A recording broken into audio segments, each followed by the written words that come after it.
El expediente Porky. Se presenta a sí mismo como el dibujo animado de un chancho. Esa es su mascota electoral. A veces balbuciante, a veces pragmático y resolutor, Porky no es de los que esconde sus animadversiones. No esconde que odia a la prensa, por ejemplo, al menos a cierta prensa. ¿Cuál es el miedo? ¿A Gorriti? Por favor, hay que cargárselo una vez al caballero. Aunque es verdad que ya no querella tanto como antes. Quizás sea porque ha decidido enfocarse en otros temas tras sus recientes campañas. ¿Recuerdan la del 2021? Ahí fue que lo conocimos un poco más, pero su historia va más allá de la política. ¿Qué hay detrás del hombre que lidera las encuestas desde hace varios meses? Vamos.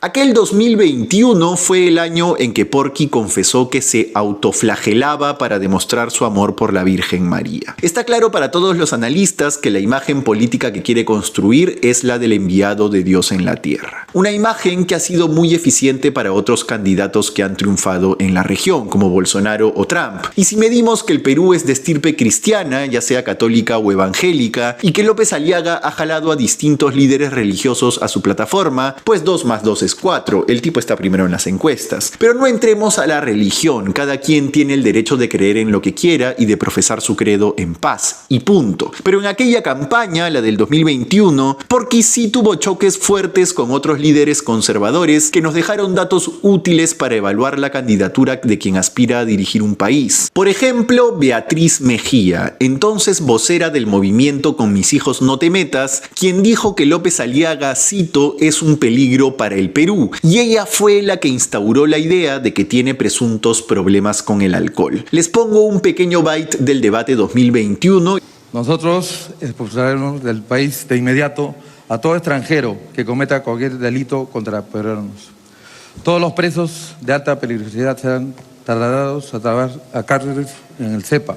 Tiene 30 segundos, le quedan 15 más. Todo delito menor que quite la paz y tranquilidad a un peruano tendrá pena de cárcel efectiva, para lo cual modificaremos el Código Penal vigente. Y otro en el que insultó a un grupo de ciudadanos durante un meeting en Ancash.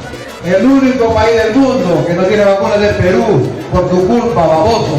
Gracias, Hernández Soto.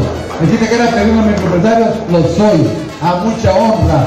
Yo no tuve cama, no ni cuna de oro, huevón. ¿Son nervios? Así es su personalidad. Mejía también dijo que no es una persona consagrada a Dios, sino un señor peligroso. Y hoy, fines del 2025, con tantas fuentes que lo han tratado de cerca, creo que es una pregunta válida sobre la salud mental de un candidato a la presidencia. ¿Tiene el señor problemas con el alcohol? Al final es quien va a decidir por nosotros temas importantes, como la lucha contra los sicarios y los extorsionadores que se llevan 7 vidas al día. Ya en campaña, por ejemplo, el señor ha prometido ideas alucinantes como los drones que explotan, algo en lo que él mismo tuvo que retroceder, o en otra área eso de construir 14 aeropuertos internacionales. ¿Esas son propuestas cuerdas? Digo, para sus partidarios imagino que sí, pero para todos los demás, ya ver, no estoy diciendo que Porky no haya hecho nada bien, ¿ah? Como alcalde, hay que decirlo, liberó la Ramiro Prialé y la Vía Expresa Sur, 2 tareas que hace décadas estaban pendientes. Pero también es cierto que no pudo entregar obras completas en ninguna de las 2. Ya juzguen ustedes su gestión municipal. Aquí queremos hurgar un poco más profundo en su vida prepolítica. Recordemos, por ejemplo, este reportaje de Sudaca en el que se relata cómo hace muchos años Porky se peleó feo con su principal socio, Lorenzo Sousa de Barbieri. En 2011 este lo denunció por tomar el control de una empresa hotelera de manera supuestamente fraudulenta. Le dijo a la fiscalía que López Aliaga y su socio Edward Yabar, ambos accionistas de la empresa Perú Hotel Monasterio, habían celebrado una junta supuestamente ilegal en donde se nombraron nuevos representantes en el directorio y se reasignaron funciones. ¿Por qué ilegal según Sousa? Porque López Aliaga tenía una medida cautelar que lo nombraba administrador judicial de varias empresas, incluida Perú Monasterio, desde el 15 de octubre del 2008. Pero Sousa había conseguido que dicha medida caduque el 26 de agosto del 2011. Aún así, en septiembre de ese año, un mes después, López Aliaga celebró la junta de accionistas de acuerdo a los documentos. El hoy candidato, sin embargo, embargo, se defendió diciendo que la resolución que declaró la caducidad de la medida no tenía calidad de firme al momento de celebrarse la junta. ¿En qué quedó todo? Sobre el caso se abrieron 3 carpetas fiscales, pero en 2 la fiscalía se allanó a la prescripción de los delitos. Ojo, prescripción, nadie fue hallado culpable ni inocente. Y con el tiempo, Sousa y Porky dejaron la riña detrás. Según fuentes con conocimiento cercano del tema, ya han llegado a un sano acuerdo y Sousa no quiere seguir ninguna batalla por ahora. Así que en los hechos, el candidato celeste ya está libre de la acusación que le hizo. Pero sus líos en la justicia no acabaron ahí, porque también está el famoso caso de los Panama Papers. ¿De qué va? Bueno, a nivel macro es una filtración mundial de documentos del estudio panameño Mossack Fonseca que mostró cómo políticos y empresarios usaban empresas de papel en paraísos fiscales. ¿Es ilegal tener cuentas en empresas en un paraíso fiscal? No, pero es opaco. Y entonces ahí se esconde un poco de todo. Y pues Porky tiene una investigación preparatoria por presunto lavado de activos vinculada a ese caso que el 26 de septiembre de este año se amplió por 24 meses más. ¿De qué se le acusa en concreto? La fiscalía sostiene que entre el 2010 y el 2018 operó una presunta organización criminal que estuvo orientada a legitimar fondos de origen ilícito mediante una estructura empresarial compleja. Es tal cual, nos estamos ciñendo a los documentos. La imputación formal citada por LP Derecho indica que se le atribuye el delito de lavado de activos en la modalidad de conversión tras haber participado en actividades criminales vinculadas a presunta corrupción de funcionarios, de las que habría obtenido alrededor de 1 millón de soles. No es wow, enorme cantidad de dinero, pero sí es interesante por la trama de la que provendría esa plata, la fuente, digamos, del delito presuntamente lavado. ¿Cuál es? Entre otros está el caso Cajagas, que les hemos contado antes, pero vale la pena recordar, porque vincula a Porky y a su entorno con el finado Budián, José Miguel Castro, la mano derecha de la hoy procesada exalcaldesa Susana Villarán. Resulta que en 2012 la Caja Metropolitana de Lima tenía un hueco que no sabía cómo cubrir. Su plan de créditos para convertir a gas los taxis de la ciudad había salido bien para los taxistas, pero mal para las finanzas de la caja, que ya saben cómo es cuando presta el Estado, muchos simplemente no devuelven. Y pues esa cartera muerta tenía que cubrirse de alguna manera. Para no hacerla larga, apareció en escena la titulizadora Acres del imperio financiero de López Aliaga. Esta empresa maquilló el hueco haciendo que Cofide compre la cartera, por más muerta que estuviera, gracias a la garantía de la misma Caja Metropolitana, que al final tuvo que cubrir el hueco igual, solo que prorrateado en el tiempo. No es que se arregló el problema, solo se maquilló, y el tema es que contrataron a Acres a dedo. Según un informe de Sudaca, Acres giró su factura antes incluso de que se evaluaran las propuestas de sus competidores. ¿Por qué? Ahí está el tema. El mandamás de la empresa de López Aliaga, Acres, era Andrés Muñoz, que había sido el jefe de José Miguel Castro años antes en Interbank. Lindo, ¿no? En fin, ¿qué más tenemos de López Aliaga? Pues otro caso que lo pinta de cuerpo entero, su batalla contra la ex procuradora del caso Lavallato, Silvana Carrión, quien fue destituida por presión del exalcalde de Lima. ¿Por qué le incomodaba tanto a Porky? Nuestro reportero Gonzalo Bedoya conversó con ella y aquí tenemos la información de primera mano. La historia arranca con 2 tramas ocurriendo al mismo tiempo. Por un lado, la Procuraduría ad hoc del caso Lavallato, que dirigía Carrión, estaba empujando en el Poder Judicial que se incluya a Renovación Popular, antes Solidaridad Nacional, como tercero civilmente responsable por los aportes clandestinos de Odebrecht y OAS a las campañas de Luis Castañeda en 2011 y 2014. La Procuraduría pedía una reparación civil de casi 240 millones de soles. Por eso, según Carrión, Porky ya le tenía apuntada la placa. Pero por otro lado, la Municipalidad de Lima, como les contamos en este programa,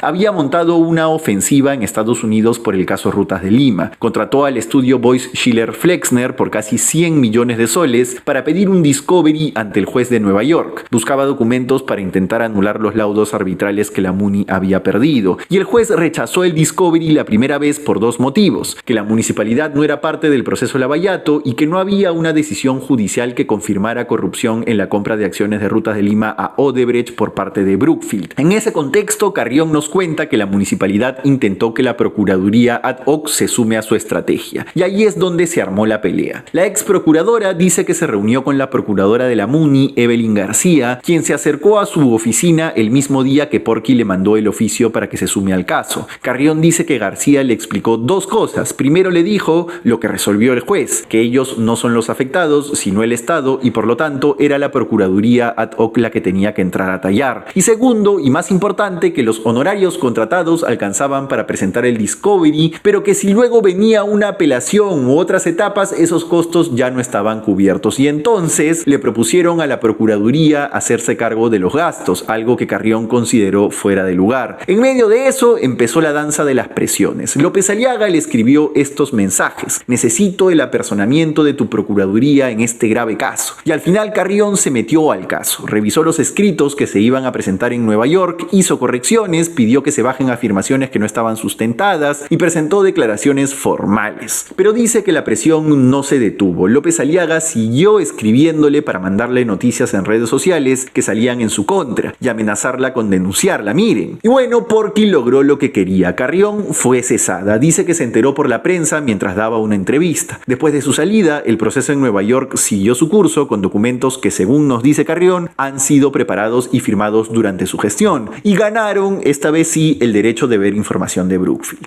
Ya para cerrar, tenemos que hablar un poquito más de sus empresas. ¿Cómo no? En noviembre del 2025, ya en modo candidato presidencial, la SUNAT confirmó que Rafael López Aliaga no tiene deudas con el Estado. Y claro, es en lo que se va a amparar toda la campaña. Igual con las deudas laborales. Pero ojo, esto es como persona natural. Si nos fijamos en las empresas que fundó, estas sí todavía tienen cuentas pendientes, solo que de todas se ha, por decirlo de alguna manera, desvinculado en papeles. Y digo en papeles porque a mí me cuesta creer que un empresario entregue todas sus empresas así nomás. Acá les hemos contado un caso reciente, por ejemplo, el de la firma Liquid. La razón social de esta empresa es Digital Business SAC, pero como nos mostraron los afectados, parte de la planilla corre a cargo de otra empresa, Digital Ventures, antes llamada Acres Real Estate. Y ya saben, todo lo de Acres de alguna u otra forma fue creado por Porky. Bueno, pues sobre Liquid les contamos que le debía a sus empleados al menos hasta hace un mes que sacamos el caso. Los trabajadores se quejaron de que no les depositaban sus fondos de pensiones. La otra empresa, Digital Business, por lo menos hasta fines del 2023, tenía como accionista a la Asociación de Educación y Vivienda para Todos, de la cual López Aliaga es presidente desde el 2006. Como nos dijo uno de los afectados, ¿cómo pueden dedicarse estos señores a ver fondos de inversionistas si están haciendo malabares para pagarle a su personal? Digo, ¿no? En papeles, Porky ya no tiene nada que ver, eso sí es verdad, pero por lo menos podemos decir que dejó la casa un poco desordenada, ¿no? Algo como lo que pasó en la MUNI de Lima, y eso es clave para ver cómo va a manejar el país. En fin, esta es la cara que nos corresponde dar a nosotros, los periodistas. La otra cara, la bonita, la de la campaña, ya la tendrán del potente equipo de comunicaciones del exalcalde, que dinero para mover redes tiene. Hasta ahí por ahora. Mañana les traigo el expediente de Keiko Fujimori y el martes el de los Vizcarra. ¡Chao!